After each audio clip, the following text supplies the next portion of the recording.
Good morning students. जैसा कि आप लोगों को पता है, आज हम जो कार्बनिक रसायन कक्षा 12 के जो है बहुत महत्वपूर्ण टॉपिक के बारे में बात करने वाले हैं। कार्बनिक रसायन।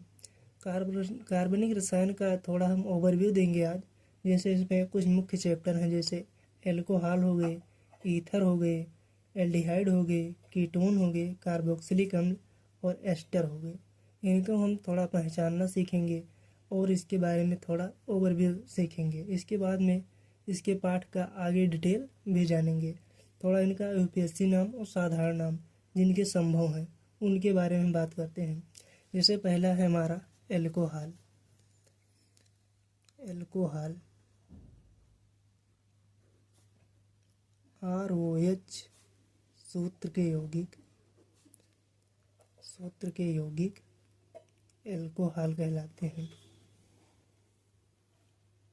एल्कोहल कहलाते हैं।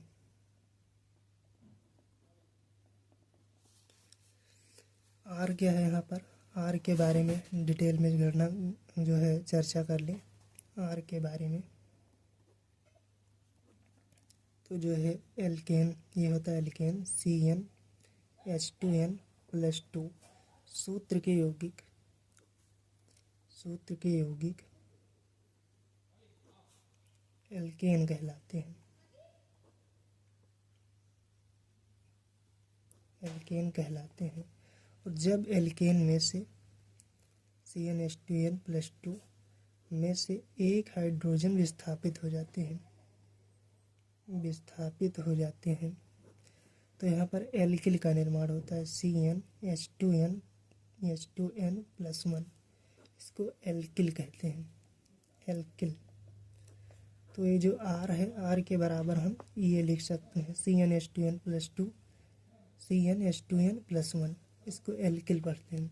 जैसे कार्बन के बारे में, कार्बन नंबर के बारे में बात कर लें तो C1 C2 C3 C4 C5 C6 C7 C8 C9 C10।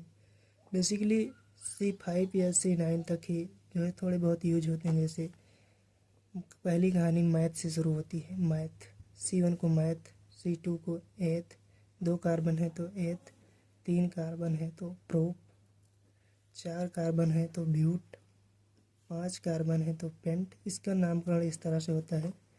6 है तो हेक्स, 7 है तो सेप्ट, 8 है तो ऑक्ट, 9 है तो नॉन, 10 है तो डेक। इस प्रकार से। तो आर के बारे में थोड़ा जो है चर्चा करें तो C2H2 तो C2H4 ये हो गया। इसके हिसाब से एल्किल के हिसाब से ये 2 कार्बन है तो एथ प्लस एल्किल। एल्किल के हिसाब से एथ हो गया और ये अर्थात एथिल ये हो जाएगा टोटल एथिल। इसको एथिल पढ़ेंगे। और एल्कोहल के सूत्र का पालन करता है तो उसे ROH से तो C2H5OH तो ये हो जाएगा एथिल एल्कोहल।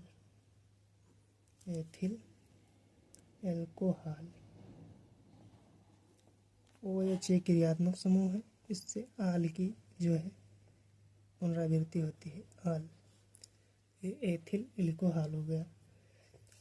ये जो है साधारण नाम इसी का IUPAC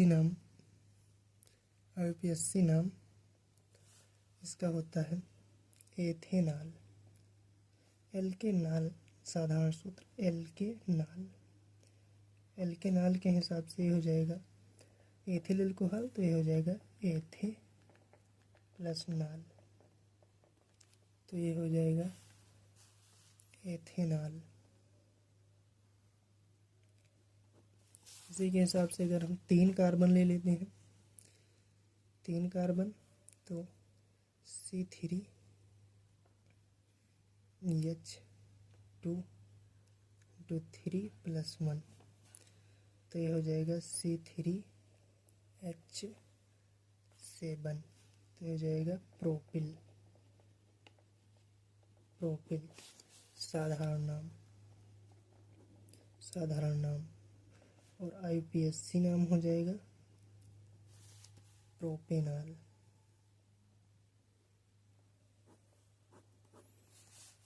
इस प्रकार से